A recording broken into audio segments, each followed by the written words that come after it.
Bismillahirrahmanirrahim. Alhamdulillah. Alhamdulillahilladzi zahara fil mukawwanati likulli aqilin mutafakkirin basir. Nataqat bi zuhurihi bilisanin fasihin khabir. Ashhadu an la ilaha illallah wahdahu la syarika lahu wa la nazir.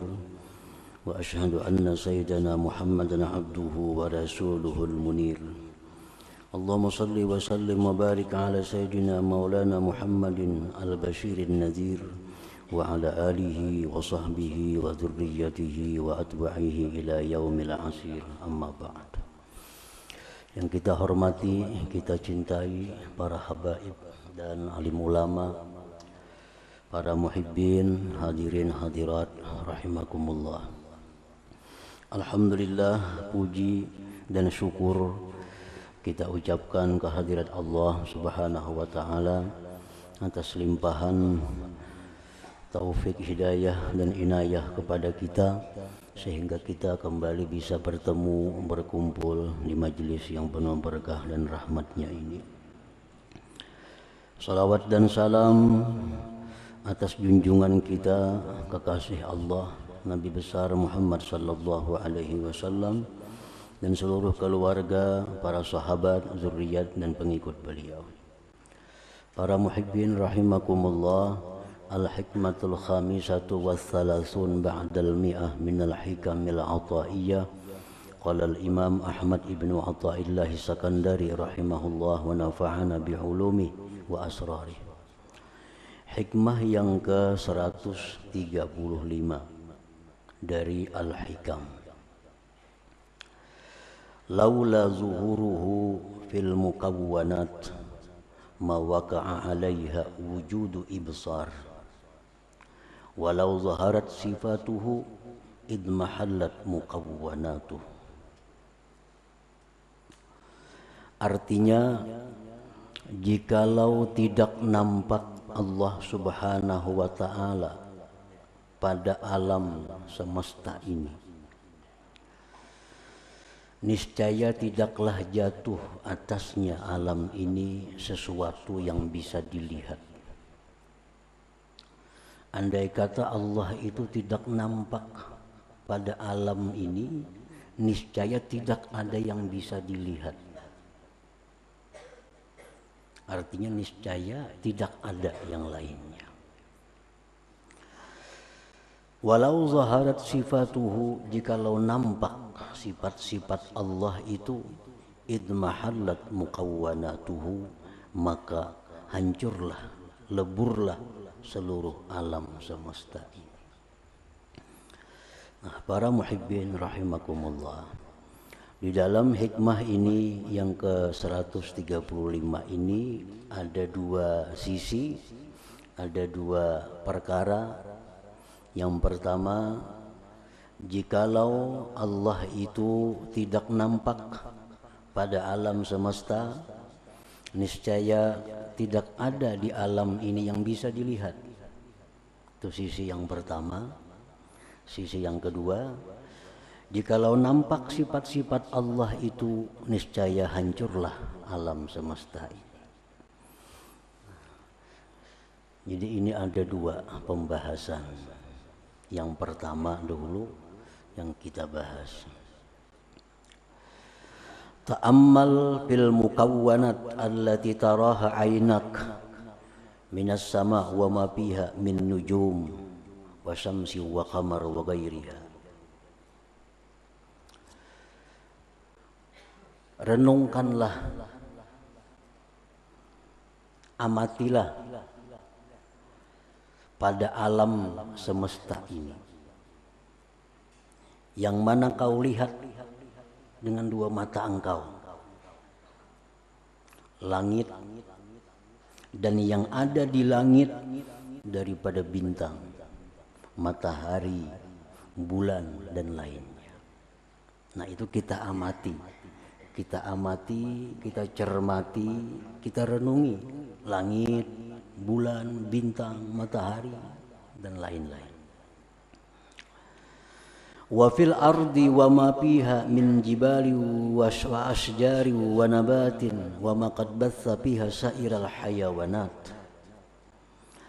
Dan pada bumi dan yang ada di bumi, gunung, pohon-pohonan, tumbuh-tumbuhan, dan sesuatu yang Allah tebarkan di bumi daripada segala macam binatang-binatang. Wa fil bihari, dan pada laut, wa sya'niha, dan keadaan laut, wa ma fiha, dan yang ada di laut, min ghoraibil makhluqat, daripada makhluk yang ganjil-ganjil. Kalau semua itu kita cermati, kita renungi,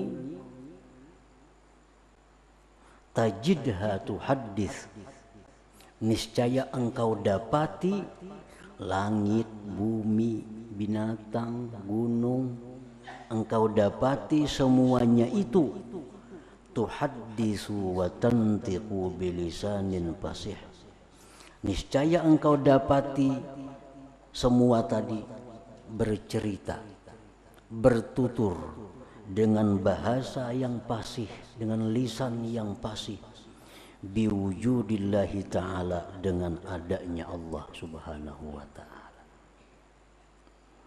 wa wahdaniyatihi, esaknya Allah, wa ilmihi, ilmunya Allah, wa iradatihi, iradatnya Allah, wa qudratihi, kudratnya Allah, wa ghairiha minas sifat, dan selainnya dari sifat-sifat Allah subhanahu wa ta'ala.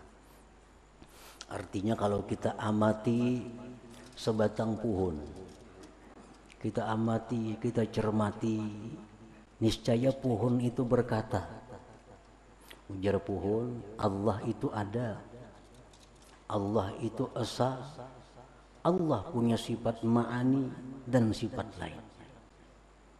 Andai kata kita mau mencermati, gunung demikian, laut kalau kita amati, kita tafakuri, kita bisiki, niscaya dia berkata, laut itu, bahwa Allah ada, asa, kuasa, dan lain-lain sifatnya. Nah, para muhibbin rahimakumullah, jadi artinya adanya Allah itu sangat nampak di alam semesta ini. Zuhuruhu fil mukawwanat, nampak Allah itu ada pada alam semesta ini. Karena segala sesuatu di alam ini menceritakan tentang Allah. Segala sesuatu, dari yang paling besar sampai yang paling kecil, mereka itu bertutur biwujudillah, dengan adanya Allah. Esa, tunggal. Nah, para muhibbin rahimakumullah, laisa bi'aqilin may yasma'u kalaman thumma la yu'minu biwujudil mutakallim. Laisa bi'aqil may yasma'u kalaman thumma la yu'minu biwujudil mutakallim. Tidaklah berakal orang yang mendengar perkataan tetapi dia tidak percaya adanya yang berkata-kata.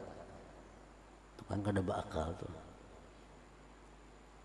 Tidaklah berakal orang yang mendengar perkataan-perkataan tapi dia tidak percaya ada yang berkata-kata.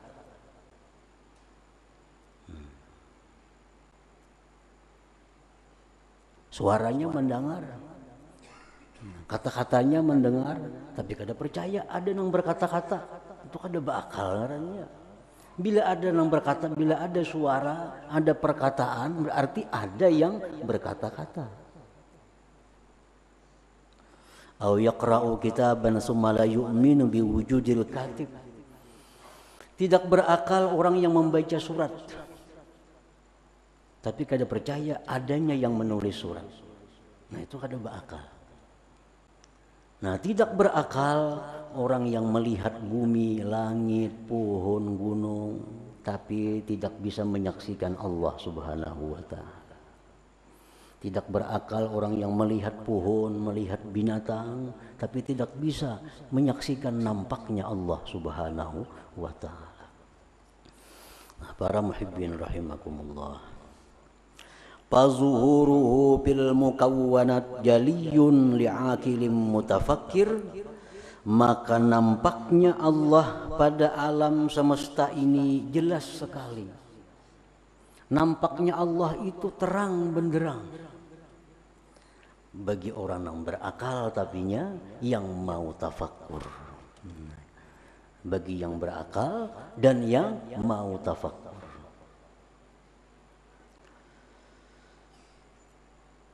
Nah, kalau orang itu kada berakal, kada mau tafakkur, niscaya Allah itu tidak ada. Allah itu tidak nampak.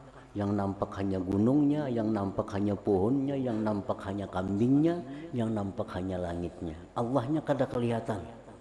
Itu karena tidak ada akal dan tidak mau tafakkur. Andai kata dia berakal, dia tafakkur, nah begitu dia melihat pohon, disitulah dia melihat adanya Allah Subhanahu wa ta'ala. Para muhibbin rahimakumullah. Oleh karena itu Rasulullah sallallahu alaihi wasallam dalam banyak perkataan sabda beliau menganjurkan, demikian pula Al-Qur'an menganjurkan agar tatafakkaru, berpikir. Karena dengan berpikir itu akan kelihatan yang sebenarnya. Mendatang dalam sebuah hadis, Qurada fil hadis, la ibadata kat tafakkur. Tidak ada ibadah yang senilai dengan tafakkur itu. Ini tafakkur ini ibadah yang luar biasa. Karena dengan kita tafakkur bisa melihat Allah. Dengan tafakkur kita bisa melihat Allah Subhanahu wa ta'ala. Jadi tafakkur itu merupakan satu ibadah yang sangat tinggi nilainya di sisi Allah. La ibadata kat tafakkur, la ibadata kat tafakkurin. Tidak ada ibadah senilai tafakkur itu. Kan inti dari segala ibadah itu supaya bisa melihat nampaknya Allah. Kita sembahyang supaya kita bisa menyaksikan Allah. Kita membaca Quran supaya bisa kita menyaksikan Allah. Nah, yang paling cepat untuk bisa menyaksikan Allah itu tafakkur ini. Tafakkur. Para muhibbin rahimakumullah. Warada 'anin Nabi sallallahu alaihi wasallam tafakkuru sa'atin khairun min ibadati sanah. Tafakkur sesaat, tafakkur sejenak, itu lebih baik daripada ibadah 1 tahun yang tidak ada tafakkurnya. Kita tafakkur, melihat momennya sebatang pohon tadi, melihat kita pohon, kalau kita berpikir, oh pohon ini jelas menunjukkan adanya Allah. Pohon ini jelas menunjukkan bahwa Allah itu esa.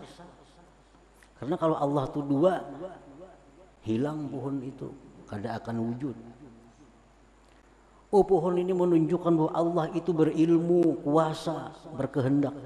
Nah, tafakkur yang seperti itu, yang sejenak itu, kaibadati sana, seperti ibadah 1 tahun.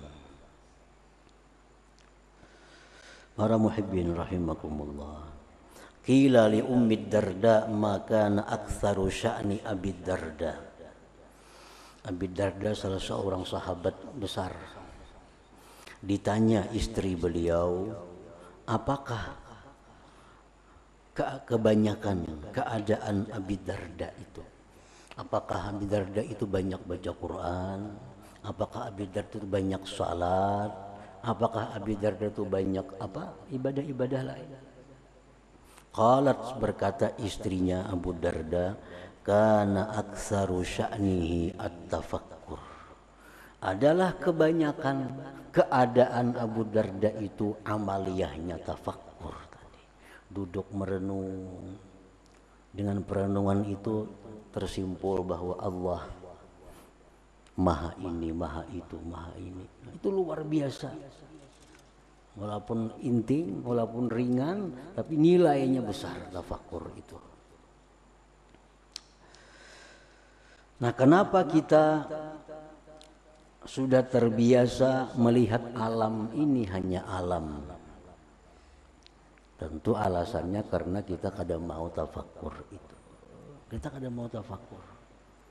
Atau kadang bisa tafakkur. Kadang bisa tafakkur sehingga melihat alam hanya alam. Melihat alam hanya alam. Padahal alam itu menunjukkan nampaknya Allah Subhanahu wa ta'ala. Nah, kenapa sebabnya?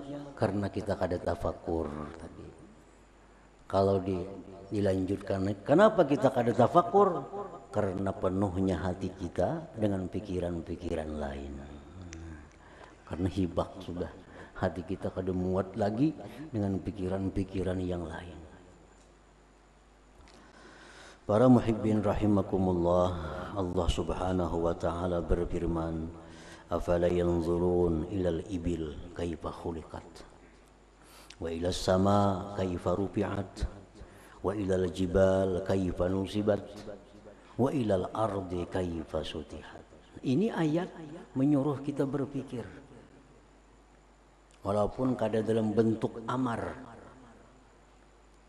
Apakah mereka tidak merenung?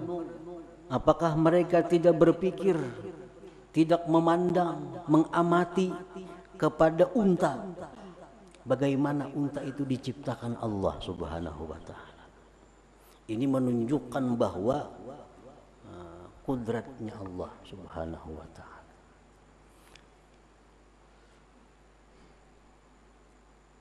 Nah, kenapa diutamakan di sini disebut unta?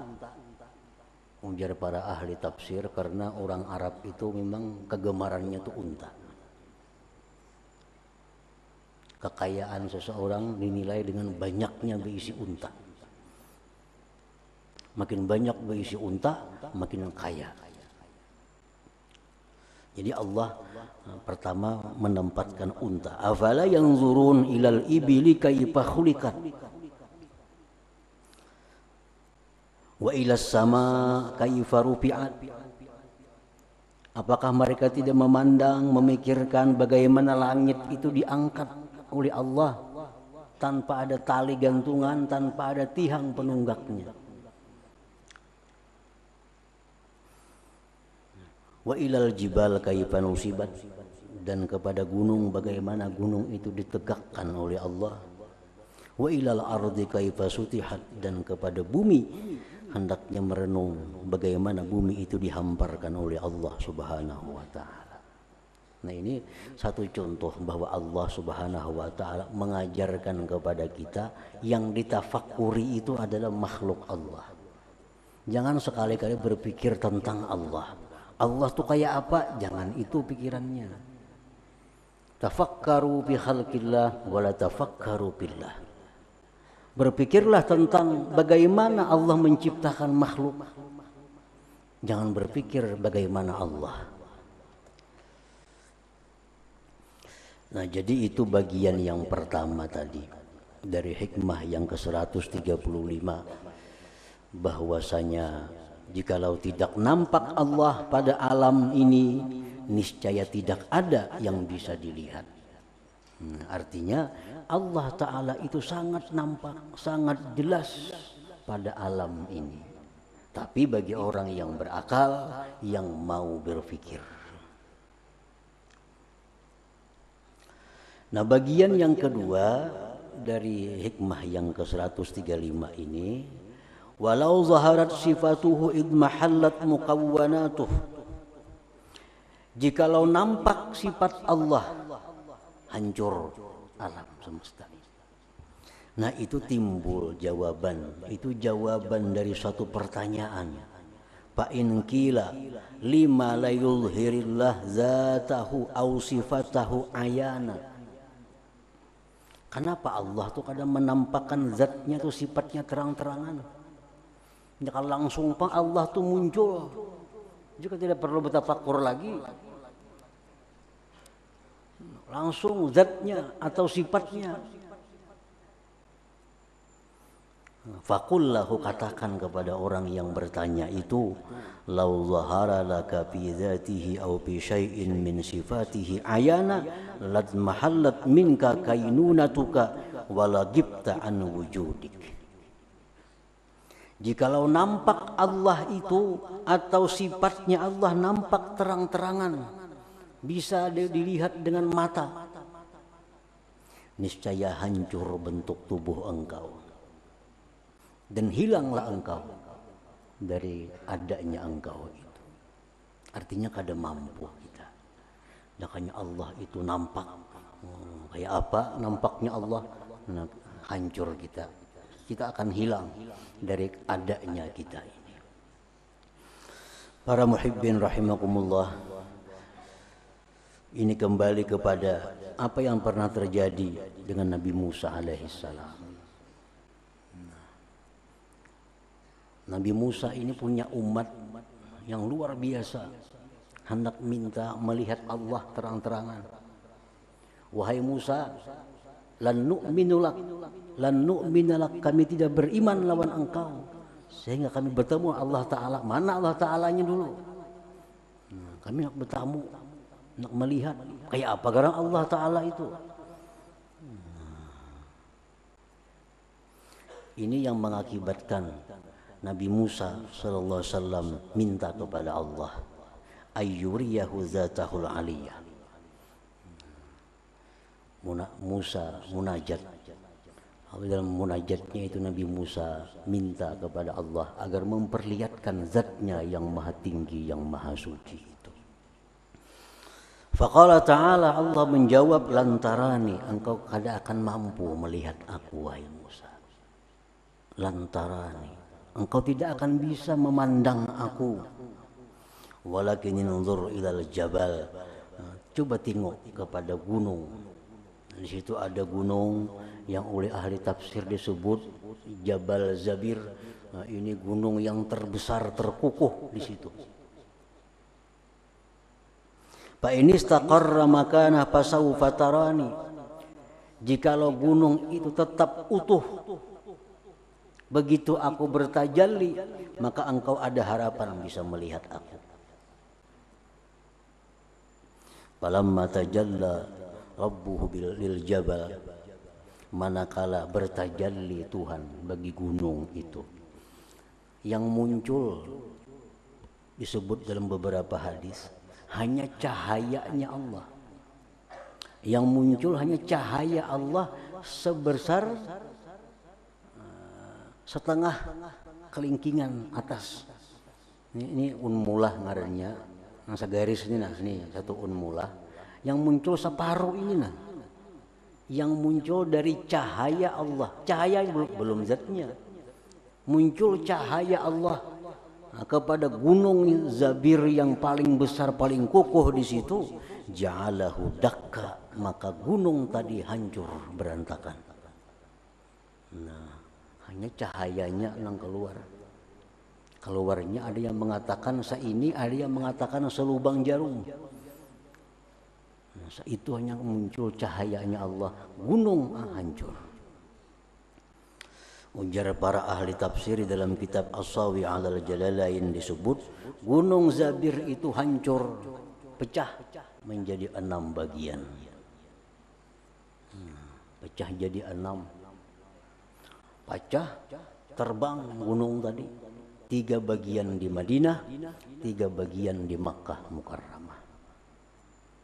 Yang di Makkah itu ujar pengarang tafsir Sawi 'alal Jalalain, yang di Makkah itu maka jadilah dia gunung Sabir, gunung Sur, gunung Nur. Itu pecahan gunung yang bekas tajalli Allah Subhanahu wa taala. Sedangkan di Madinah itu menjadi 3 bagian juga. Pertama Uhud, yang kedua Warqan, yang ketiga Radwa. Gunung pun hanya dengan sebesar itu cahaya Allah sudah hancur. Ini sudah sebenarnya kita bahas pada hikmah yang ke-113 dahulu. Nah, para muhibbin rahimakumullah, qadallahu ta'ala an la yura bi hadhihi al-hayati dunya bil absar. Allah Subhanahu wa taala telah menentukan, memutuskan bahwa Allah tidak bisa dilihat dengan mata kepala dalam kehidupan dunia ini. Itu sudah ketentuan dari Allah, bahwa Allah itu hanya bisa dilihat di surga bagi orang-orang yang beriman kepada Allah Subhanahu wa taala. Nah, jadi ini bagian yang kedua dari hikmah yang ke-135 tadi. Nah, selanjutnya hikmah yang ke-136. إلى حضرة النبي صلى الله عليه وسلم الفاتحة. أعوذ بالله من الشيطان الرجيم. بسم الله الرحمن الرحيم. إياك نعبد وإياك نستعين اهدنا الصراط المستقيم. يا الله بها يا الله بها يا الله بحسن الخاتمة يا الله يا الله بها يا الله بحسن الخاتمة يا الله بها الله بها يا الله حسن الخاتمة ويا أيها الرجل منه شفاعة صلوا عليه وسلموا تسليما اللهم صل وسلم